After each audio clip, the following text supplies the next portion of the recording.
Welcome to the podcast. I'm Jeff Magnuson. In today's episode, I want to talk to all of you new graduates, whether you graduated from high school, undergraduate, or a graduate program.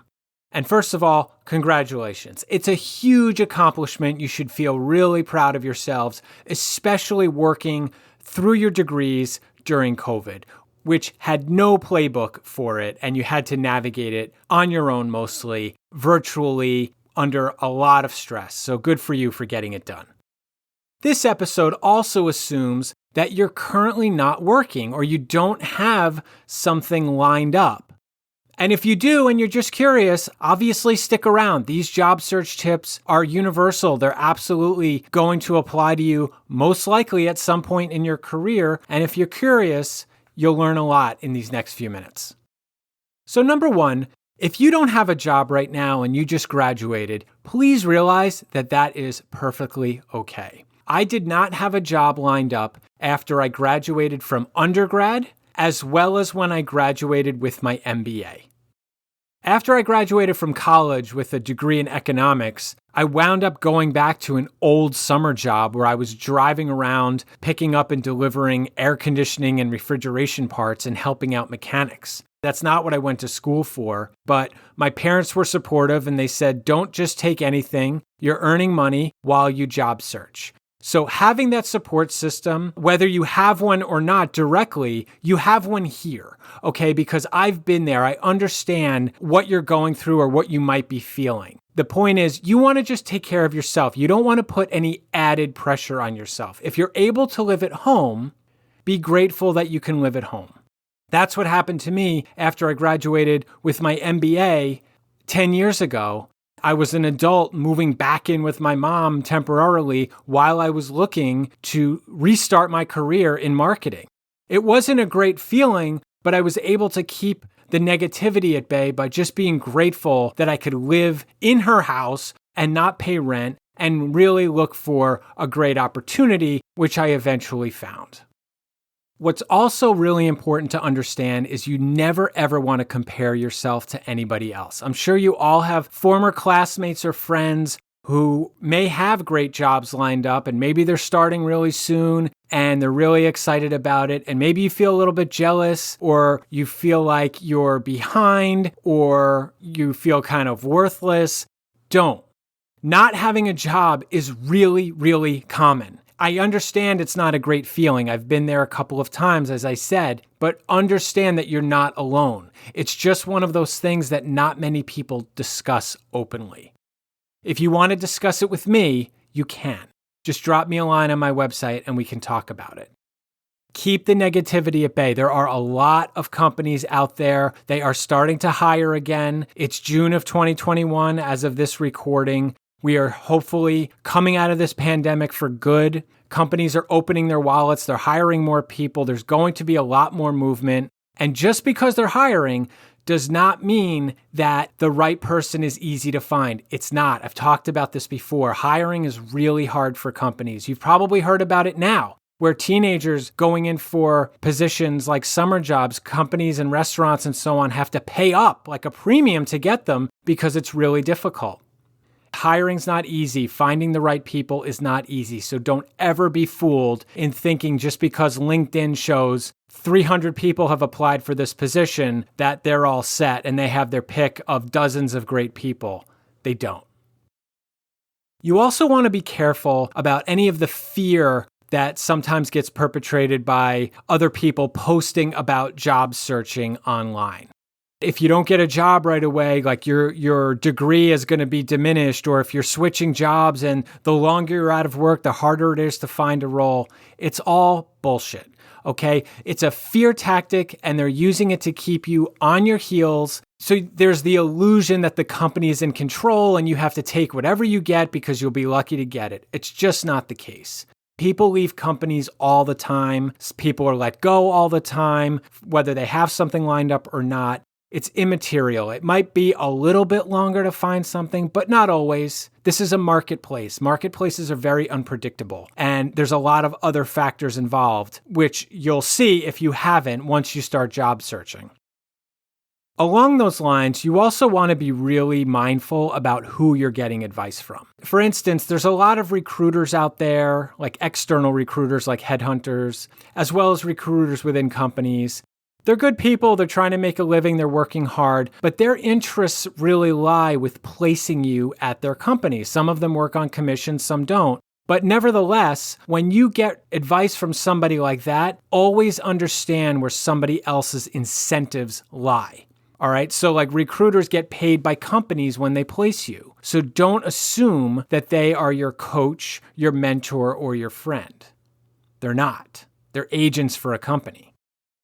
Only you know what's in your best interest at all times. If you want objective opinions, you can speak to your parents, you could speak to your friends, you could speak to a spouse or a loved one, you could speak to a coach. That's up to you.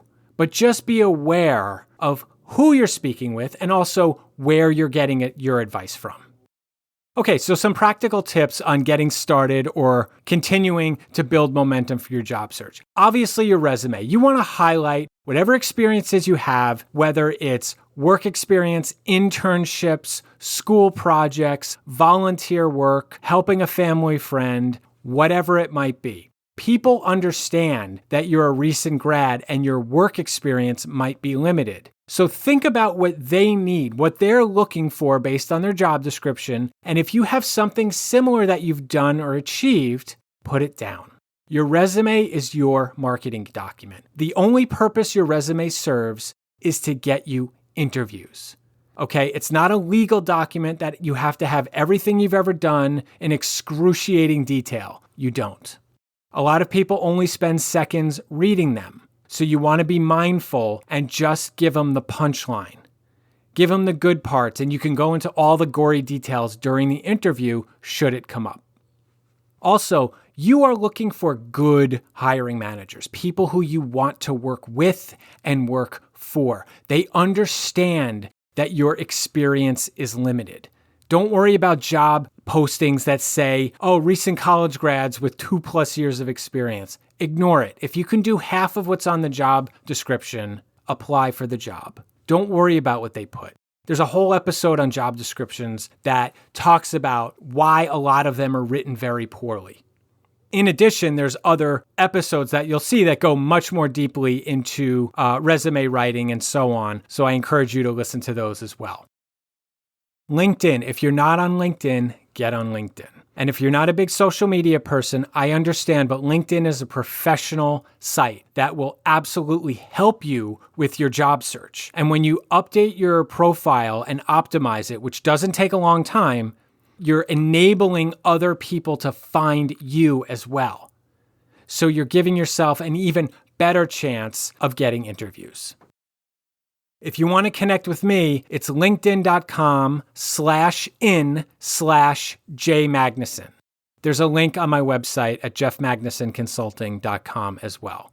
Take a look at my profile and just copy what I've done. It doesn't take long, and you can have a really sharp-looking profile that's optimized in a matter of 30 minutes to an hour. If you're job searching and you're not sure what you want to do, you're not making a lot of headway, you want to start networking with people. And I know you've heard that word for a really long time. All it means is connecting with people and having conversations. That's all it means. Whether you know somebody, you used to know somebody, somebody's a friend of yours or a friend of a friend, or you don't know them at all. That's another great resource that comes from LinkedIn, is that you can reach out to people, even ones you don't even know, introduce yourself in a couple of sentences and see if they'd be willing to speak with you for 10 or 15 minutes, not so you can hand over your resume, but just so you can ask them questions. You never, ever know where one conversation can lead, so don't be shy about reaching out. The worst that they'll do is ignore it. Big deal. Cover letters, these are really important. A lot of people hate writing them or they write them really poorly. But if you send a cover letter to the hiring manager addressed to him or her explaining why the company interests you, what you can bring to the company, you will stand out from many other job applicants. Go after the decision makers. Don't just apply online with HR or recruiters. You want to be able to find the hiring manager, the person who has the need, your future manager. You can use LinkedIn to do this as well. There's a previous episode on that exact topic. They are the people, the ultimate decision makers to decide who they want on their team, and nobody else knows that better than them.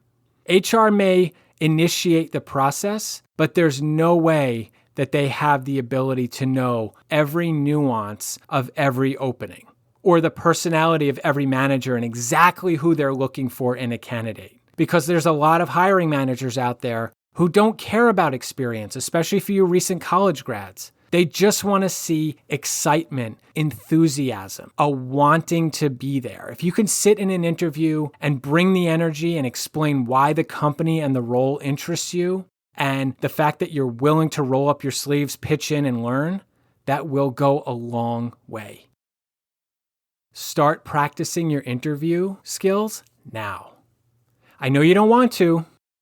I know you'd rather almost be doing anything else, but when you start to practice your resume walk and what you're looking to do next and a bunch of different behavioral questions, you will be ready when the interview comes around. And most importantly, you won't be as nervous. Because once you start practicing and you start preparing for certain roles and practicing answering questions out loud, even if nobody's in the room, you are going to build up your confidence with these answers. You're going to know your story inside and out, and it will help reduce the nerves.